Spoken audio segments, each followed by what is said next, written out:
Hello everybody, September 17th, 2014. Thanks for joining me today on the Moneybag 73 channel.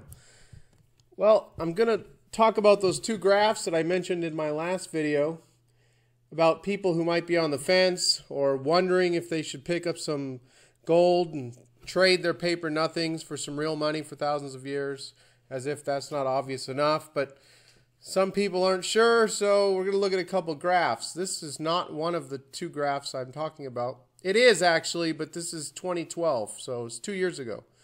I'm going to show you an updated graph. But I wanted to start here because Zero Hedge had this article 2 years ago, September 2012. What does a $4 trillion Fed balance sheet mean for gold and oil? But we're just looking at gold. And they expected a gold price of $22.50, $1,000 higher than it is right now. Now, this red line they drew here with the red arrow actually happened. That's the monetary base, the Fed's balance sheet. Everything they've created out of thin air is actually done just like this, but gold has shot down the other way. Now, fundamentally, there's no reason for gold to be shooting down here, especially since the last few years. The demand for physical gold is like double the world production. I mean, it's insane the amount of gold that's been going into China.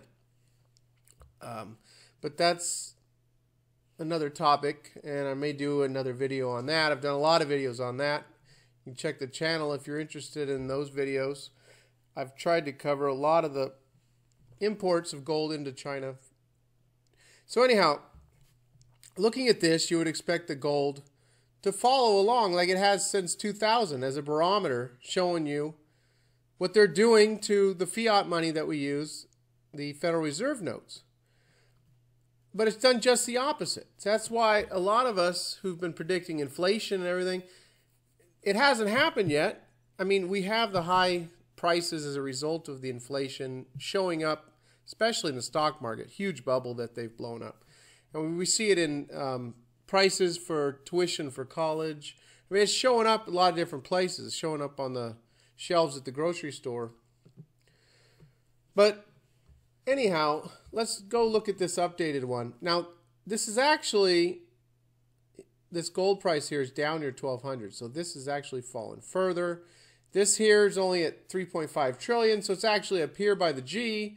So this divergence is extremely incredible after looking at, what gold has done along with this monetary base, showing you what's going on. Here it looks like it was predicting the '08 crash between '05 and '08 as gold was going up. And then funny thing, it went down here as they tripled the monetary base. So gold just dove down, which doesn't make any sense at all. And so here it's diving down again. So if you think this blue line, they're just going to keep printing money out of thin air, paper nothings or electronic digits that aren't worth the paper they're not printed on, like Gerald Celente says. If that's just going to keep going up from here, just keep going up, and this is just going to keep going down, then I don't know, go buy some stock in Google or Apple or whatever. Go play the stock market. Just stay in paper. If you think that this is going to continue down, this continue up. If you think this is going to go back and do what it's been doing for 13 years, showing as a barometer for what's going on, then this is one good indication here that you would want to exchange some paper nothings for some real money for thousands of years. Now, the next chart I wanted to show was this one. It looks sort of similar, the divergence here, but this is the U.S. debt.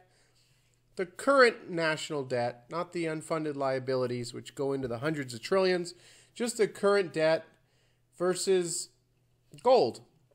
And then also the debt limit, which is interesting. I mean, you see, as we come up to the debt limit, the debt ceiling, remember all that? You haven't heard about it in a while because they magically, temporarily suspended it until March 2015. And what's funny about that is the terminology they use, temporarily suspend, is the same wording that Nixon used in August of '71 when he temporarily suspended the convertibility of gold into US dollars, breaking the link And the gold standard that we had, at least for foreigners, our gold standard was broken back in 33. But anyhow, so that's kind of funny. I'm thinking maybe that they're just going to not even have a debt ceiling anymore. But what the funny thing is here, though, since they temporarily suspended it right here back in February of this year, I mean, the ceiling hasn't moved in quite a while. But as the ceiling hasn't moved, the debt has continued to climb.